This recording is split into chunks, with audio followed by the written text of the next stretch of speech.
Good morning children. ಈ ದಿನ ನಾವು ನಿಮ್ಮ ಕನ್ನಡ ಪಠ್ಯಪುಸ್ತಕದಲ್ಲಿರುವ ಪಾಠ 2 ಬುದ್ಧಿವಂತ ರಾಮಕೃಷ್ಣ ಪಾಠದ ಬಗ್ಗೆ ಅಭ್ಯಾಸವನ್ನು ಮಾಡೋಣ. तो बच्चों, आज हम आपके टेक्स्ट बुक में बुद्धिवंत रामकृष्ण लेसन नंबर 2 इसके बारे में पढ़ाई करेंगे. ओके, ಈಗ ಮೊದಲಿಗೆ ನಾನು ಓದ್ತೀನಿ, ನೀವೆಲ್ಲ ಕೇಳಬೇಕು. तो बच्चों, अभी मैं पढ़ूंगा, आप सब सुनना है. ಒಂದು ಸಲ ವಿದ್ಯಾಸಾಗರನೆಂಬ ಮಹಾನ್ ಪಂಡಿತ ಕೃಷ್ಣದೇವರಾಯನ ಆಸ್ಥಾನಕ್ಕೆ ಬಂದನು. ಅವನ ಖ್ಯಾತಿ ಎಲ್ಲ ಕಡೆ ಹಬ್ಬಿತ್ತು. ಸಂಸ್ಕೃತದಲ್ಲಿ ಅವನು ಮಹಾ ಮೇಧಾವಿಯಾಗಿದ್ದನು. ವಿದ್ಯಾಭಿಮಾನಿಯಾದ ಕೃಷ್ಣದೇವರಾಯ ಅವನನ್ನು ಸ್ವಾಗತಿಸಿ ಸತ್ಕರಿಸಿದನು. ಮಹಾಪ್ರಭು, ನಾನು ನಿಮ್ಮ ಆಸ್ಥಾನದ ಪಂಡಿತರೊಡನೆ ವಾದ ಮಾಡಲು ಬಂದಿದ್ದೇನೆ ಎಂದನು ವಿದ್ಯಾಸಾಗರ್. ಕೃಷ್ಣದೇವರಾಯ ಅದಕ್ಕೊಪ್ಪಿ ತನ್ನ ಆಸ್ಥಾನದ ಪಂಡಿತರ ಕಡೆ ನೋಡಿದ. ಅವರಾರೂ ವಾದ ಮಾಡಲು ಆಸಕ್ತಿ ತೋರಿಸಲಿಲ್ಲ. ಎಲ್ಲರೂ ಮೌನವಾಗಿರುವುದನ್ನು ಕಂಡ ವಿದ್ಯಾಸಾಗರ್, ಇಂಥ ದೊಡ್ಡ ರಾಜನ ಆಸ್ಥಾನದಲ್ಲಿ ನನ್ನನ್ನು ಸೋಲಿಸುವ ಒಬ್ಬ ಪಂಡಿತನೂ ಇಲ್ಲವೆನ್ನುವುದು ಬೇಸರದ ಸಂಗತಿ. ಈ ವಿಷಯ ಮೊದಲೇ ತಿಳಿದಿದ್ದರೆ ನಾನು ಇಲ್ಲಿಗೆ ಬರುತ್ತಲೇ ಇರಲಿಲ್ಲ ಎಂದನು. ಆಗ ತೆನಾಲಿ ರಾಮಕೃಷ್ಣ ಎದ್ದು ನಿಂತು, ಇಷ್ಟು ಬೇಗನೆ ನೀವು ಈ ತೀರ್ಮಾನಕ್ಕೆ ಬರಬೇಡಿ ಎಂದನು. ವಿದ್ಯಾಸಾಗರ್ ಅವನತ್ತ ನೋಡಿ, ನೀವು ಯಾರು ಎಂದು ಕೇಳಿದನು. ನಾನು ಒಂದೆರಡು ಗ್ರಂಥಗಳನ್ನು ಬರೆದಿದ್ದೇನೆ. ನನ್ನನ್ನು ತೆನಾಲಿ ರಾಮಕೃಷ್ಣ ಎನ್ನುತ್ತಾರೆ ಎಂದನು. ವಿದ್ಯಾಸಾಗರನ ಮುಖ ಅರಳಿತು. ಹೌದೇನು, ನಾನು ನಿಮ್ಮ ಬುದ್ಧಿವಂತಿಕೆ ಬಗ್ಗೆ ಕೇಳಿದ್ದೇನೆ. ಆದರೆ ಬುದ್ಧಿ ಚಾತುರ್ಯಕ್ಕಿಂತ ಮುಖ್ಯವಾಗಿ ಆಳವಾದ ಅಧ್ಯಯನ ಮಾಡಿದವರು ಮಾತ್ರ ನನ್ನೊಂದಿಗೆ ವಾದ ಮಾಡಲು ಸಾಧ್ಯ ಎಂದನು. ಅದು ನನಗೂ ತಿಳಿದಿದೆ. ನೀವು ಯಾವ ಗ್ರಂಥದ ಮೇಲೆ ವಾದ ಮಾಡುತ್ತೀರಿ? ಪ್ರಶ್ನಿಸಿದ ರಾಮಕೃಷ್ಣ. ಇದಕ್ಕೆ ವಿದ್ಯಾಸಾಗರ್, ನಿಮಗೆ ಇಷ್ಟವಾದ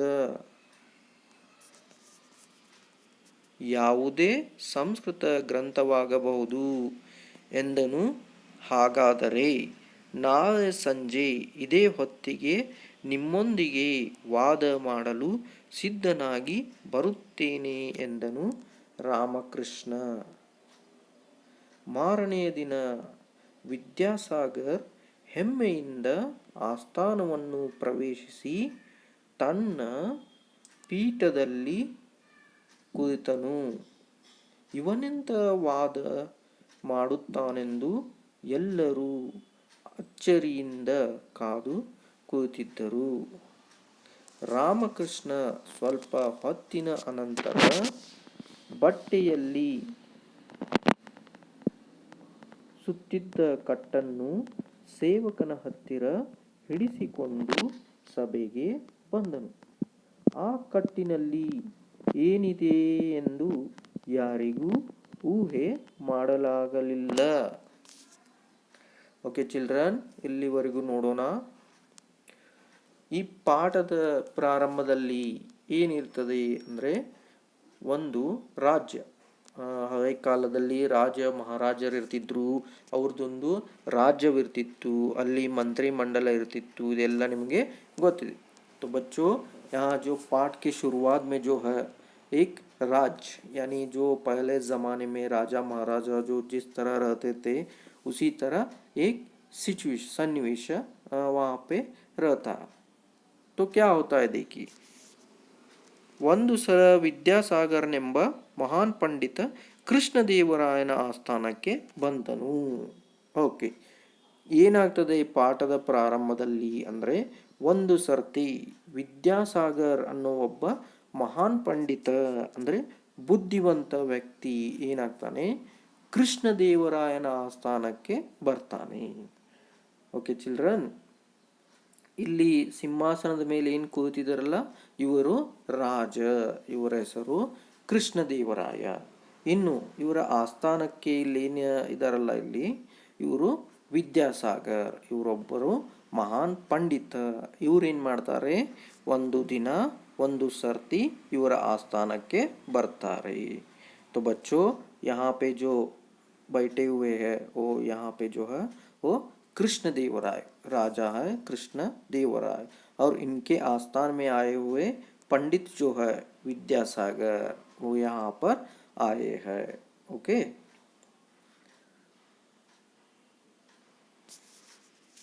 ನೆಕ್ಸ್ಟ್ ನೋಡಿ, ಅವನ ಖ್ಯಾತಿ ಎಲ್ಲ ಕಡೆ ಹಬ್ಬಿತ್ತು. ಇಲ್ಲಿರುವಂಥ ವಿದ್ಯಾಸಾಗರ್ ಏನಿದಾರಲ್ಲ ಇವರ ಖ್ಯಾತಿ ಅಂದರೆ ಇವನು ತುಂಬ ಬುದ್ಧಿವಂತನಿದ್ದಾನೆ ಅಂತ ಎಲ್ಲ ಕಡೆ ಇವರ ಒಂದು ಖ್ಯಾತಿ ಹಬ್ಬಿತ್ತು ಅಂತ ಹೇಳ್ತಾರೆ. तो बच्चों यहाँ पे जो विद्यासागर जी है वहाँ बहुत ही फेमस, यानी उनके जो नॉलेज के बारे में सब राज्यों में चर्चा होता था. ಸಂಸ್ಕೃತದಲ್ಲಿ ಅವನು ಮಹಾಮೇಧಾವಿಯಾಗಿದ್ದನು. ವಿದ್ಯಾಭಿಮಾನಿಯಾದ ಕೃಷ್ಣದೇವರಾಯ ಅವನನ್ನು ಸ್ವಾಗತಿಸಿ ಸತ್ಕರಿಸಿದನು. ಅಂದರೆ ಏನಾಗ್ತದೆ, ವಿದ್ಯಾಸಾಗರ್ ಏನಿದಾರಲ್ಲ ಇವರು ಸಂಸ್ಕೃತದಲ್ಲಿ ನಿಮಗೆ ಯಾವ ರೀತಿ ಬೇರೆ ಬೇರೆ ಲ್ಯಾಂಗ್ವೇಜಸ್ ಇರುತ್ತೆ, ಕನ್ನಡ ಇರ್ಬೋದು, ಇಂಗ್ಲೀಷ್, ಹಿಂದಿ, ಅದೇ ರೀತಿಯೂ ಸಂಸ್ಕೃತ ಕೂಡ ಒಂದು ಭಾಷೆ. ಈ ವಿದ್ಯಾಸಾಗರ್ ಅವರು ಏನಿದ್ರು ಇವರು ಸಂಸ್ಕೃತ ವಿಷಯದಲ್ಲಿ ಒಬ್ಬ ಮಹಾಮೇಧಾವಿ ಅಂದರೆ ಬಹಳ ಬುದ್ಧಿವಂತರಿದ್ದರು. ಯಾವುದೇ ವಿಷಯದ ಬಗ್ಗೆ ಕೇಳಿದ್ರು ಹೇಳ್ತಿದ್ರು. तो बच्चों आपको जिस तरह लैंग्वेजेस रहते हैं कन्नड़, इंग्लिश, हिंदी, अलग अलग लैंग्वेज, उसी तरह संस्कृत भी एक लैंग्वेज यानी भाषा है. तो जो विद्यासागर जी थे, यहाँ पे जो विद्यासागर जी है वहाँ संस्कृत में एक महान पंडित थे. अगर आप संस्कृत विषय में कुछ भी पूछ लेते हो तो वहाँ पे आंसर दे सकते थे. कौन? विद्यासागर जी. तो वहाँ कृष्णदेवराय जी के आस्थान में आते हैं और महाराजा कृष्णदेवराय उनको स्वागत कर लेते हैं. ಇವರು ಕೃಷ್ಣದೇವರಾಯರ ಆಸ್ಥಾನಕ್ಕೆ ಬಂದ ತಕ್ಷಣ ಕೃಷ್ಣದೇವರಾಯರು ಏನು ಮಾಡ್ತಾರೆ, ಇವರನ್ನು ಸ್ವಾಗತಿಸಿ ಕರೆದುಕೊಳ್ತಾರೆ.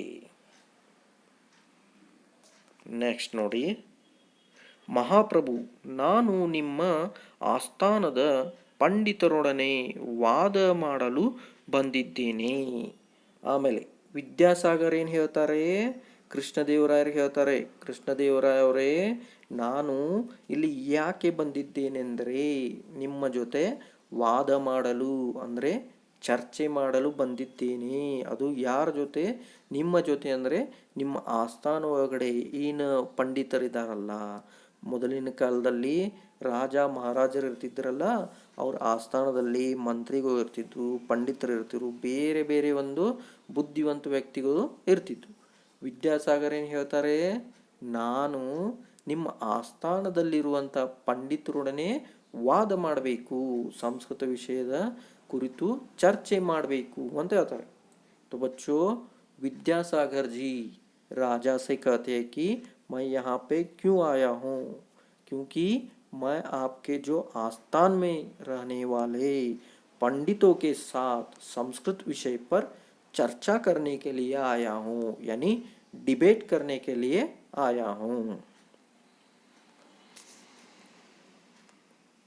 ವಿದ್ಯಾಸಾಗರ್ ಕೃಷ್ಣದೇವರಾಯ ಅದಕ್ಕೊಪ್ಪಿ ತನ್ನ ಆಸ್ಥಾನದ ಪಂಡಿತರ ಕಡೆ ನೋಡಿದ. ಅವರಾರೂ ವಾದ ಮಾಡಲು ಆಸಕ್ತಿ ತೋರಿಸಲಿಲ್ಲ. ಓಕೆ, ಇಲ್ಲಿ ಚಿತ್ರದಲ್ಲಿ ನೋಡ್ಬೋದು, ಇಲ್ಲಿ ಕೃಷ್ಣದೇವರಾಯರು ಕೂತಿದ್ದಾರೆ, ಈ ಕಡೆ ಇವ್ರು ಏನು ಕೂತಿದಾರಲ್ಲ ಇವರೆಲ್ಲ ಪಂಡಿತರು, ಬೇರೆ ಬೇರೆ ವಿಷಯದ ಪಂಡಿತರು ಇರ್ಬೋದು, ಪುರೋಹಿತರು ಇರ್ಬೋದು, ಈ ರೀತಿ ಎಲ್ಲ ಇರ್ತಾರೆ. ಈಗ ವಿದ್ಯಾಸಾಗರ್ ಏನಂತಾರೆ, ನಾನು ನಿಮ್ಮ ಆಸ್ಥಾನದ ಪಂಡಿತರೊಡನೆ ಚರ್ಚೆ ಮಾಡಲು ಬಂದಿದ್ದೇನೆ ಅಂದ ತಕ್ಷಣ ಕೃಷ್ಣದೇವರಾಯ ಏನಂತಾರೆ, ಓಕೆ ಆಯಿತು ಅಂತ ತನ್ನ ಪಂಡಿತರ ಕಡೆ ನೋಡ್ತಾರೆ, ಆ ಕಡೆ ಈ ಕಡೆ ನೋಡ್ತಾರೆ. ಆವಾಗ ಕೃಷ್ಣದೇವರಾಯರಿಗೆ ಏನಿಸ್ತದೆ, ಯಾರೂ ವಾದ ಮಾಡಲು ಸಿದ್ಧರಿಲ್ಲ. ಓಕೆ, ಅವ್ರಿಗೆಲ್ಲ ಗೊತ್ತಿರ್ತದೆ ವಿದ್ಯಾಸಾಗರ್ ಏನಿದ್ದಾನೆ ತುಂಬ ಬುದ್ಧಿವಂತನಿದ್ದಾನೆ, ಅವನ ಜೊತೆ ವಾದ ಮಾಡಿ ಗೆಲ್ಲುವುದು, ಚರ್ಚೆ ಮಾಡಿ ಗೆಲ್ಲುವುದು ತುಂಬ ಕಷ್ಟ ಇದೆ. ಅದಕ್ಕೆ ಏನು ಮಾಡಿಬಿಡ್ತಾರೆ, ಎಲ್ಲರೂ ಸುಮ್ಮನೆ ಕೂತ್ಕೊಂಡ್ಬಿಡ್ತಾರೆ. ನೀವು ನೋಡಿ, ಯಾವತ್ತಾದರೂ ಸ್ಕೂಲ್ನಲ್ಲಿ ಹೋಮ್ವರ್ಕ್ ಅದು ಮಾಡಿರೋದಿಲ್ಲ, ಆವಾಗ ಟೀಚರ್ ಯಾರ್ಯಾರು ಹೋಮ್ವರ್ಕ್ ಮಾಡಿದ್ದೀರಾ ಅಂದ ಕೂಡಲೇ ನೀವೇನಾದರೂ ಮಾಡಿರಲಿಲ್ಲ ಅಂದರೆ ಏನು ಮಾಡಿಬಿಡ್ತೀರಾ, ಸಿಂಪಲ್ಲಾಗಿ ತಲೆ ಕೆಳಗಡೆ ಹಾಕಿ ಕೂತ್ಕೊಂಡ್ಬಿಡ್ತೀರ. ಅದರ ಮೇಲೆ ಏನಾಗಿಬಿಡ್ತದೆ, ಟೀಚರ್ಗೆ ಗೊತ್ತಾಗಿಬಿಡ್ತದೆ ಇವರು ಮಾಡಿಲ್ಲ. ಅದೇ ರೀತಿ ಏನಾಗಿಬಿಡ್ತದೆ, ರಾಜನಿಗೆ ಗೊತ್ತಾಗಿಬಿಡ್ತದೆ ಇವ್ರು ಏನು ಸುಮ್ಮನೆ ಕೂತ್ಬಿಡ್ತಾರಲ್ಲ ಪಂಡಿತರು, ರಾಜನಿಗೂ ಗೊತ್ತಾಗಿಬಿಡ್ತದೆ ಇವ್ರು ಯಾರು ವಾದ ಮಾಡಲು ಸಿದ್ಧರಿಲ್ಲ. तो बच्चों, विद्यासागर जी कहते हैं कि मैं आपके आस्थान के पंडितों के साथ चर्चा करना चाहता हूँ.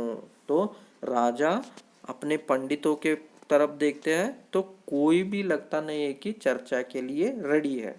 तो उन सभी को पता था कि अगर विद्यासागर जी के साथ संस्कृत विषय पर चर्चा करके जीतना बहुत ही मुश्किल है, तो कोई भी रेडी नहीं होते हैं. तो राजा को समझ में आता है कि यहाँ कोई भी पंडित विद्यासागर जी के साथ चर्चा नहीं करना चाहता है.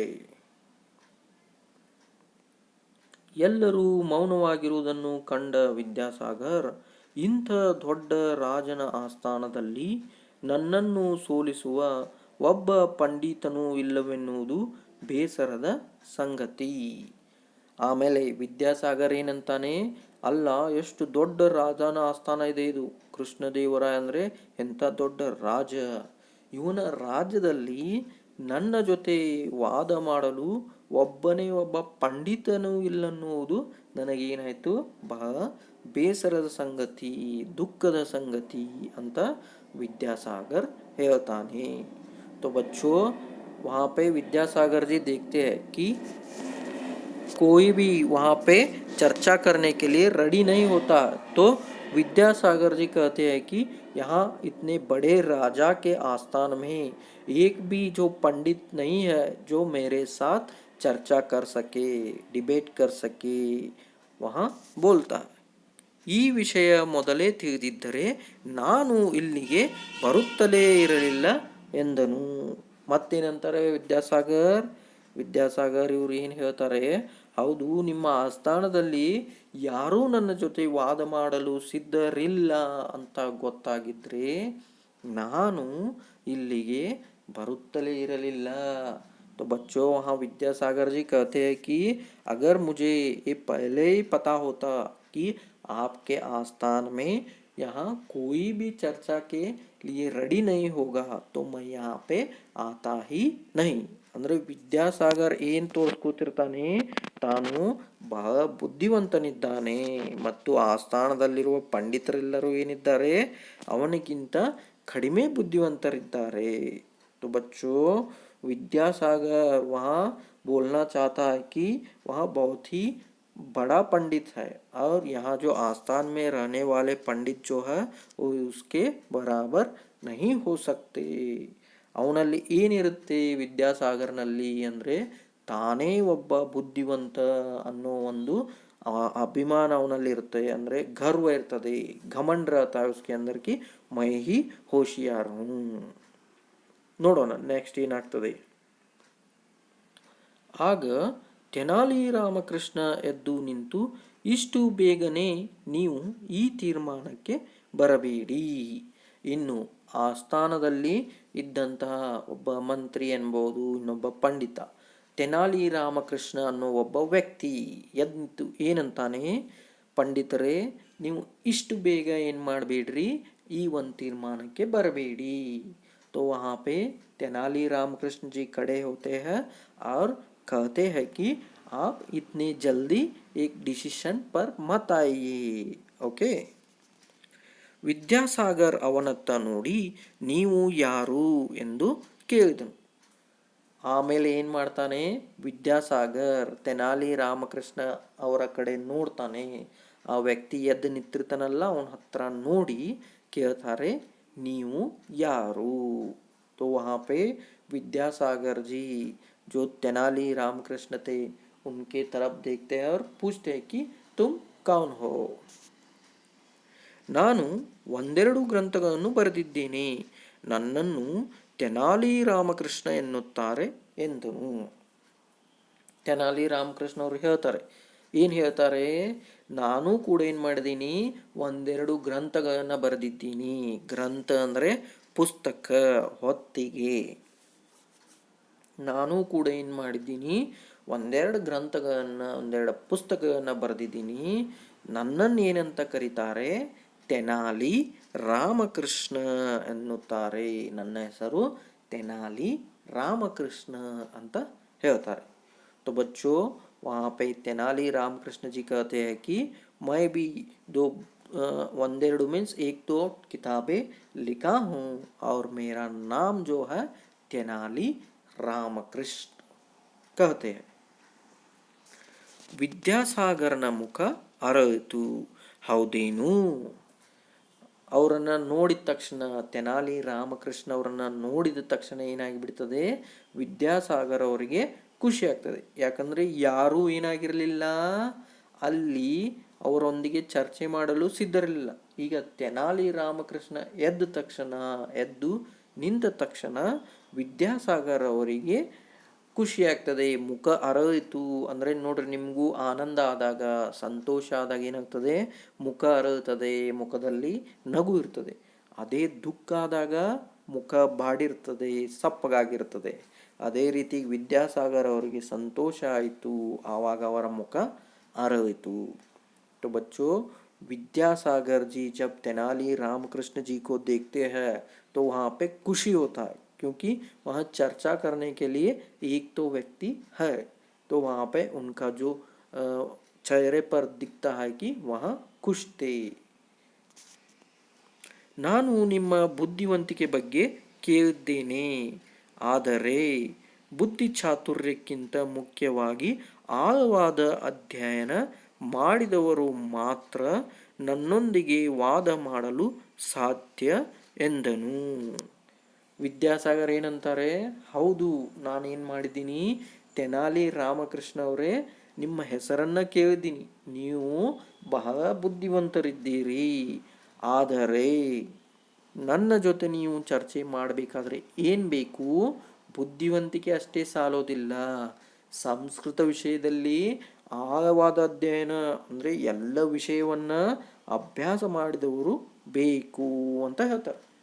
तो बच्चों विद्यासागर जी कहते तेनाली रामकृष्ण से कि ओ आप तेनाली रामकृष्ण हैं, तो मैंने भी आपका नाम सुना, आप बहुत ही होशियार हो, लेकिन मेरे साथ चर्चा करने के लिए होशियार होने के साथ साथ आप संस्कृत में सभी जो ग्रंथ है उनको पढ़ना भी ज़रूरी है, यानी संस्कृत का नॉलेज भी आपको चाहिए. ಅದು ನನಗೂ ತಿಳಿದಿದೆ. ನೀವು ಯಾವ ಗ್ರಂಥದ ಮೇಲೆ ವಾದ ಮಾಡುತ್ತೀರಿ ಪ್ರಶ್ನಿಸಿದ ರಾಮಕೃಷ್ಣ. ಆಮೇಲೆ ರಾಮಕೃಷ್ಣ ಅವ್ರು ಹೇಳ್ತಾರೆ, ಹೌದು ಪಂಡಿತರೇ, ನನಗೆ ಗೊತ್ತಿದೆ, ನಿಮ್ಮ ಜೊತೆ ವಾದ ಮಾಡಬೇಕಾದ್ರೆ ಸಂಸ್ಕೃತ ವಿಷಯದ ಜ್ಞಾನ ಬೇಕು.